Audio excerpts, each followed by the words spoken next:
Right, this is a Warlock class build specifically for the Sunsinger subclass. And in this build, I'll explain each choice that I went with in the skills, starting with the grenade. Has solar grenade right now. It's good for damaging enemies that don't really move often. It hits an area and then it expands, and it'll continually damage them while they're in that area. So that's great for really grouped up enemies. Not really good for enemies that are going to move often. And if you're hitting single target, then the fusion grenade is probably the best choice because you can attach it to an enemy even if they're moving. It easily homes in on them and does more damage. Now the fireball grenade is probably a good idea for more spread out enemies and enemies that are going to be moving often. But for the most part, solar grenade is what I choose. Now, glide ability I chose was balanced glide because it gives you bonuses to both speed and control. I didn't really like the initial burst of speed and focus control. I didn't really notice much of a difference. Personally, I don't like the Sunsinger's glide ability. I like the Titan's and Hunter's ability more. So this one is just up to whichever one you like more. And I chose the balanced glide version.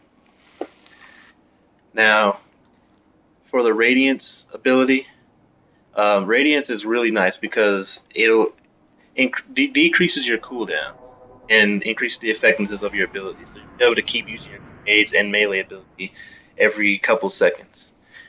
For survivability, right now I have Fireborn, which is really amazing. If you have your super ability ready, if you die, you can push your super ability to immediately come back up so that you don't have to worry about people reviving you or losing the game if you're like the last one standing. This is really helpful during a raid because if you have like the relic shield, for instance, and you die, you can immediately get back up. And for the last boss, Atheon, if you're like on the inside group or even the outside group, you really can't afford that ability to back up. Now, Radiant Skin is another really helpful one for defense. As long as you have Radiance up, it'll reduce your incoming damage. This is better for solo things or Crucible because damage. And Song of Flame is really nice too. It's just not as much survivability as the other two, but it's amazing because it reduces the cooldowns for all your allies.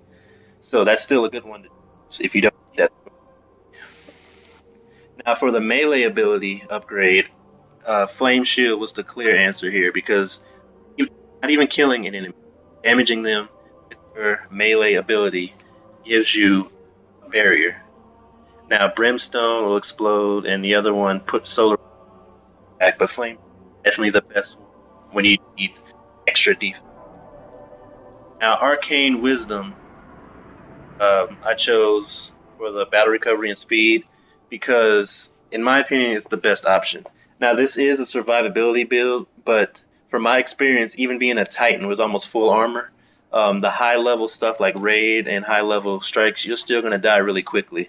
So getting that extra armor is not really going to help as much. And the extra speed and battle recovery will actually give you more survivability. And Radiant Wheel, I chose that because it increases the duration of Radiance. The other two, Viking Funeral makes enemies ignite for fire damage. And the other one gives orbs to your teammates. But having that increased defense is the best option. Now for this tier, Chaos Order is pretty good because of the speed, and the other one gives armor. But I chose the first one because it increases all your stats, and that'll help you the most. And then the last one is I chose Touch of Flame. All your grenades ignite enemies, causing damage over time. The second one, Angel of Light, holds you in the air for a short time, and that's really going to be helpful for survivability. And the other one is good for just rather have all my grenades do damage over time. But it depends on which one you want.